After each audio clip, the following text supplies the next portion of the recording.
I've always felt a huge amount of support from fans, you know? But this year I felt such a huge amount of support from fans, like far and away more than anything I ever felt in the 90s. And that's everywhere I go. No one can stop what's in your head, yeah. It's just a call away to someone who might. I think Kelly is a very articulate, great public persona. He's able to turn it on for the crowd and make people feel like, you know, they actually know him. You know, not that the other guys don't, but he really does show true concern for people who, for his fans, you know, the people who just are crazy about Kelly.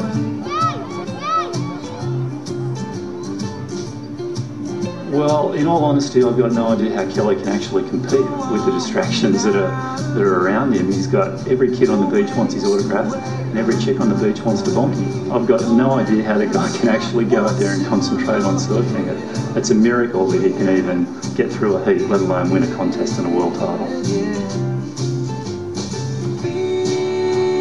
I have had situations that have been uncomfortable before. I don't know if I want to talk about any situations, you know, because if those people were to see this and then hear me talking about them, you know, it would either hurt their feelings or that's exactly what they wanted, and I don't want to do either of those things. So, you know, but I definitely have had situations where, you know, I've had people knock on my doors, my hotel rooms, and sleep in front of my doors and wait at airports for me and chase me through streets and,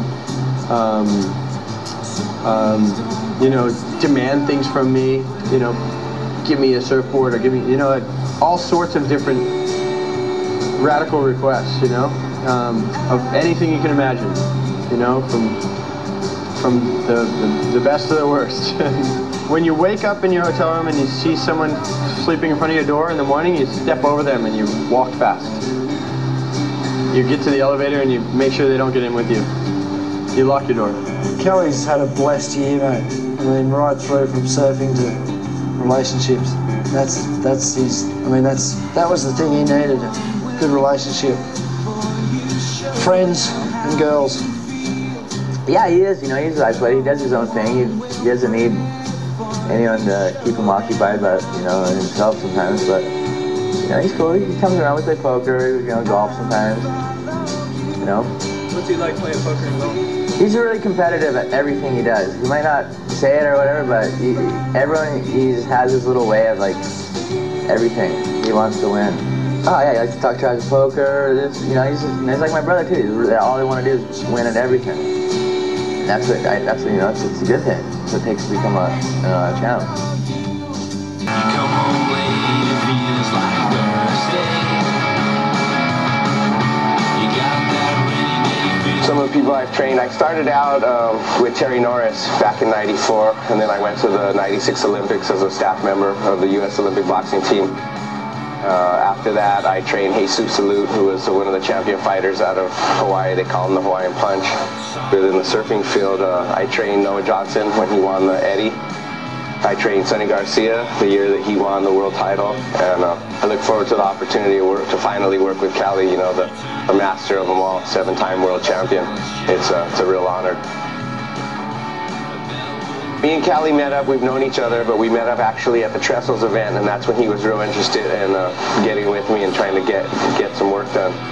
He's very coachable, very teachable athlete. That's why I think he's gotten to the accolades that he's gotten already, because he takes his sport serious and he's analyzes what he needs to do, which is something that some of his competitors may miss. You know, Kelly has a pretty concise game plan of how he wants to approach a contest from the first heat all the way into the finals, and that's real important. That's something that most fighters have.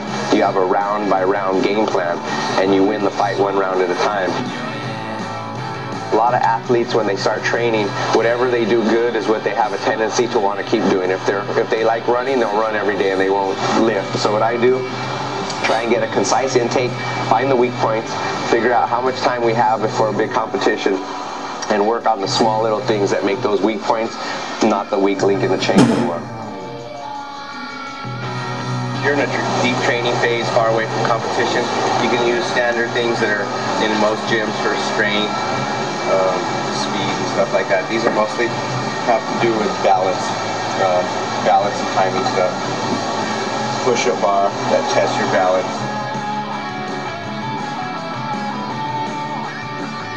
If you're only going to pick one drill to do, out of all this I could travel, the only one thing for him would probably just be the jump rope.